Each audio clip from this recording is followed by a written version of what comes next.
Assalamualaikum warahmatullahi wabarakatuh.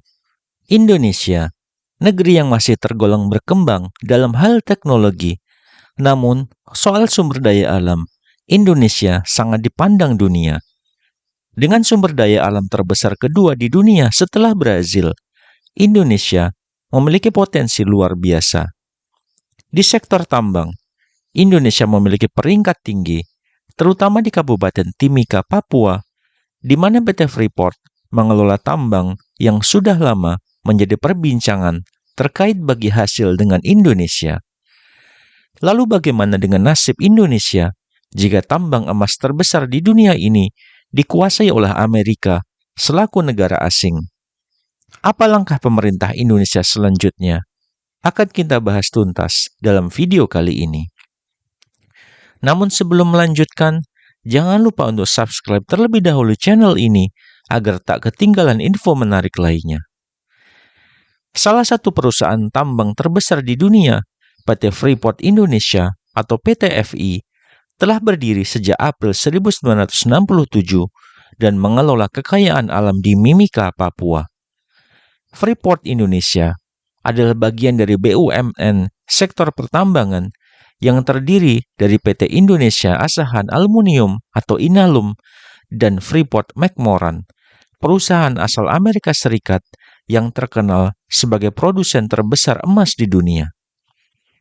Tambang Grasberg di Papua yang dikelola oleh Freeport memiliki kapasitas produksi yang menakjubkan, mencapai 238.000 ton per hari. Puncak eksplorasi cadangan tembaga dan emas terjadi pada tahun 2001 dengan investasi lebih dari 140 triliun rupiah telah ditanamkan di pertambangan ini. Sejak era Presiden Soekarno, Freeport telah mengaruh isi perut gunung emas Papua, menjadi topik pembahasan turun-temurun di setiap peralihan pemerintahan. Menurut data PT Freeport Indonesia, cadangan tambang yang dikelola mencapai 2,27 miliar ton biji yang mengandung 1,02% tembaga, 0,83 gram per ton emas, dan 4,32 gram per ton perak. Berdasarkan data dari Kementerian Energi dan Sumber Daya Mineral, produksi dari cadangan ini bisa mencapai 109,5 juta ton biji per tahun, dengan usia tambang diperkirakan mencapai 23,5 tahun. Tambang dengan sistem kontrol satu titik ini mampu mengawasi areal seluas 10.000 hektar dengan wilayah pendukung 2.000 hektar. Operasi ini memerlukan pekerja yang tidak sedikit, yakni mencapai 12.000 orang pekerja. Sayangnya, hasil tambang tersebut tidak diolah di dalam negeri sendiri, melainkan diekspor dalam bentuk konsentrat. Hal ini membuat Indonesia tidak mendapatkan manfaat secara maksimal dari kekayaan alamnya sendiri. Untuk mengatasi masalah ini, pemerintah telah melarang ekspor mineral mentah melalui Undang-Undang Nomor 4 Tahun 2009 tentang pertambangan mineral dan batu bara. Aturan ini mewajibkan perusahaan tambang untuk membangun smelter, yaitu fasilitas pengolahan bahan mentah tambang menjadi bahan jadi. Freeport pun membangun smelter berkapasitas 2,5 juta ton per tahun senilai 2,3 miliar US dollar yang rampung pada tahun 2017. Namun, kekayaan Indonesia masih banyak diambil alih oleh negara lain. Mayoritas kepemilikan tambang emas di Indonesia berada di tangan perusahaan Amerika Serikat, Freeport McMoran Copper and Gold Incorporated, yang memiliki saham sebesar 48%. Pemerintah Indonesia hanya memiliki sekitar 9,36% saham, sedangkan PT Indo Copper Investama memiliki 9,6%. Untuk menambah kepemilikan saham, pemerintah meminta Freeport untuk mendeskripsikan sahamnya sebesar 30% secara bertahap.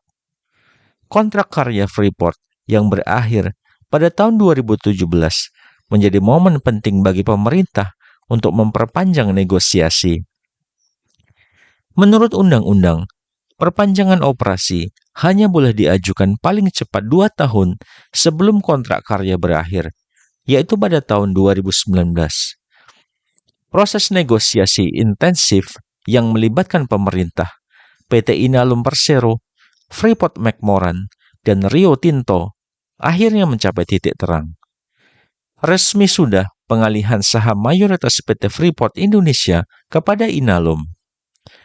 Inalum membayar 3,85 miliar US dollar kepada Freeport McMoran dan Rio Tinto untuk membeli sebagian saham dan hak partisipasi di PT Freeport Indonesia, meningkatkan kepemilikan Inalum menjadi 51,23%. Meskipun sudah mencapai kepemilikan mayoritas, Freeport tetap mengalokasikan dana sebesar 17,3 miliar US dollar untuk membangun tambang bawah tanah dan pembangunan smelter.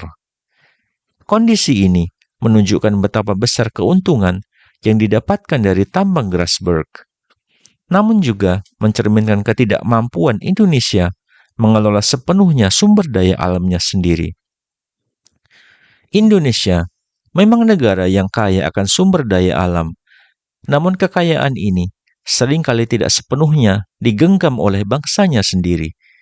Sebagian besar hasil tambang diambil alih oleh perusahaan asing, membuat negara tidak mendapatkan manfaat maksimal. Kondisi ini sangat miris dan memerlukan upaya lebih keras dari pemerintah untuk mengelola sumber daya alam dengan lebih bijaksana. Perlu ada kebijakan yang lebih ketat dan pengawasan yang lebih baik dalam pengelolaan tambang, agar keuntungan yang didapatkan bisa lebih besar dirasakan oleh bangsa Indonesia. Dengan sumber daya alam yang melimpah, seharusnya Indonesia bisa menjadi negara yang lebih maju dan sejahtera jika dikelola dengan baik dan benar. Teknologi dan inovasi juga harus ditingkatkan untuk mendukung pengelolaan tambang yang lebih efisien dan ramah lingkungan. Dengan memanfaatkan teknologi canggih, Indonesia bisa mengoptimalkan pengelolaan sumber daya alamnya dan mengurangi ketergantungan pada perusahaan asing.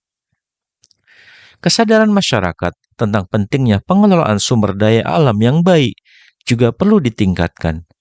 Edukasi dan sosialisasi mengenai hal ini harus terus dilakukan agar masyarakat lebih peduli dan ikut serta dalam mengawasi dan mendukung upaya pemerintah dalam mengelola kekayaan alam negeri ini. Dengan kerjasama antara pemerintah, masyarakat, dan pihak swasta, Indonesia bisa menjadi negara yang lebih mandiri dalam mengelola sumber daya alamnya. Hal ini tidak hanya akan meningkatkan perekonomian negara, tetapi juga memastikan bahwa kekayaan alam Indonesia dapat dinikmati oleh generasi mendatang. Wassalamualaikum warahmatullahi wabarakatuh.